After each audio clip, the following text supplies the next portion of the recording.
guys, due to popular demand and lack of online resources for the easiest condition damage build in the game, I have decided to make a quick guide for everybody for the shortbow variant condi soulbeast.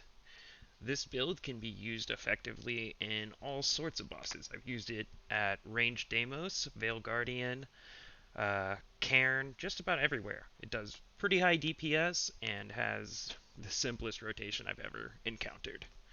So all you need is a ranger with the soulbeast profession unlocked, and then a full set of Viper's gear with crate runes.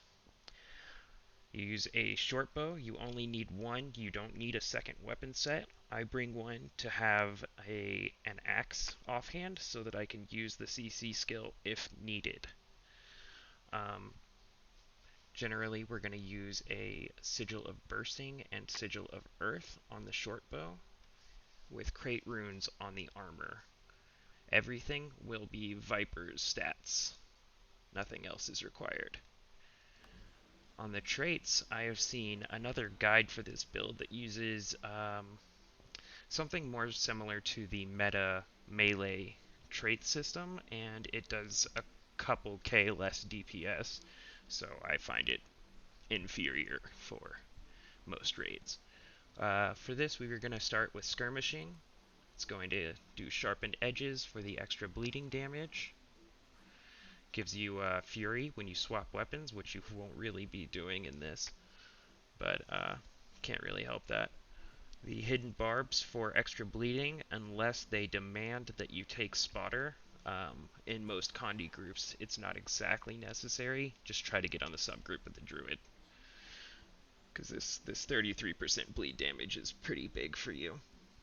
Hunter's Tactics gives you a 10% extra damage and a 10% critical chance when striking from behind. So you're going to want to be flanking your bosses at all times, which is really easy to do in most raids since the tank is supposed to keep the boss faced away from you. Light on your feet, it gives you an extra 10% DPS whenever you dodge for 4 seconds. Your conditions will also last longer, but we're not going to be using it for that since dodging every 5 seconds is actually a DPS loss. I've tested this over and over again. Every time you dodge, you lose at least one auto attack, and that 10% does not calculate there. This also gives you 20% recharge on your bow skills, so that keeping your bows going faster will allow you to do more damage over time. We go into Beast Mastery next, instead of the Poison Mastery tree from Nature Magic that most people use. Most of this doesn't really do much for you. It can help if your team has a bad druid and you need extra might. You can use Potent Ally, but I prefer Resounding Timber. It gives you regen and swiftness whenever you use your Sikkim, which is going to be every 30 seconds or so. It also makes the recharge of that a little bit shorter. Also, while your health is above the threshold, you will deal extra damage because, well, it says your pet will, but since you're a soul beast and your pet is fused with you, this buff goes to you. Your pet will also recover health each interval, which is also, as I said, you, which is pretty nice. Yeah, basically this tree gives your pet a bunch of additional bonuses like this 300 ferocity and 30% move speed that all just goes straight to you. This is really the bread and butter of this trait line though. Beastly Warden. It gives your beast abilities a taunt to nearby foes. I know that doesn't sound like much, you don't want to taunt things very often, but in beast mode, when you use that taunt, it goes down to a trait down here that every time you CC a foe, it gives you twice as vicious, which is 10% damage and 10% condition damage for 10 seconds. So we have two CC skills, one on the shortbow and one is your F3. Those both have a 20-second recharge, so if you use them alternating every 10 seconds, you can keep twice as vicious up for the entire duration of the fight.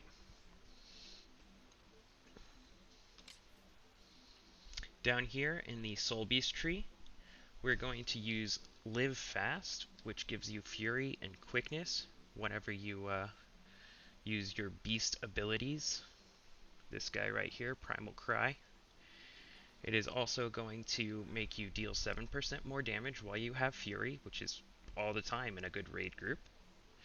And then when you apply poison to a foe, you're going to steal some health from them. Arc DPS does not pick up health steal, so this is a little extra DPS that you won't see on your meter. Twice as Vicious is a trait we kind of covered earlier because of the CC stuff. And then Leader of the Pack, which helps immensely to you and your raid group, especially if there are other soul beasts with you. You will share all of your stances. So every time you use Vulture stance or Bear stance, you'll start giving those to your allies as well. I want to go through and talk about a couple of pet options that we do have. Oops, it's K for your pet menu. Right here, we're going to be using the lynx because it is the highest DPS option at most bosses. I have heard that using the Iboga on bosses like Twin Largos is a little bit stronger, and that using Bristleback on bosses that require you to be at more of a range where you cannot use the Maul ability will be better. But 9 times out of 10, you'll be wanting to use the lynx. The bleed that comes from Maul at that 16-second recharge is just too much damage to lose. On one boss, we will probably always use the Hog, and that is Matthias, just for the extra break bar that's needed to knock your friends out of his little whatever it's called. But since we're focusing on just doing DPS right now, we're going to keep the lynx out. And we're going to go ahead and spawn a golem here. Just average size, hitbox doesn't really matter. I'm just going to put a weak enemy right now because this doesn't have to be a long rotation. Add conditions. I'm just going to put all of them on. Makes it easier. We're going to close this window. We're going to go put some boons on. Alright. Adjust self. Add boons. We'll just throw all of them on. Let's go back. Add profession skills.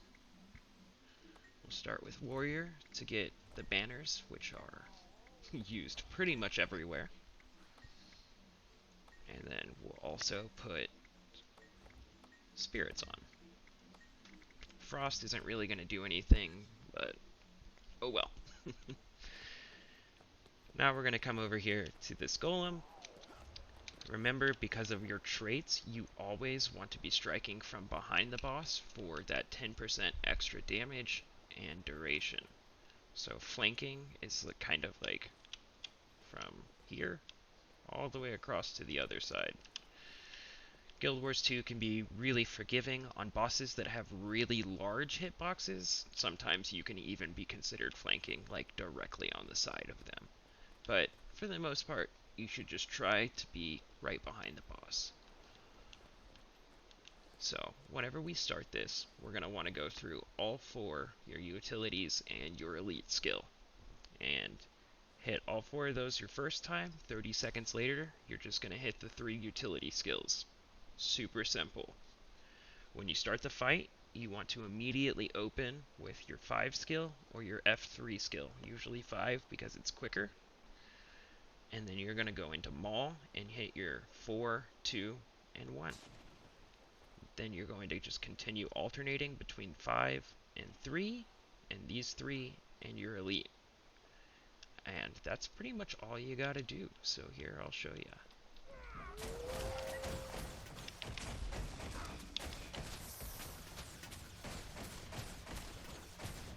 Going up. Twice as Vicious is about to end, so we're gonna hit that again. We're already at 29k. Twice as Vicious is cooling down, so we're gonna go.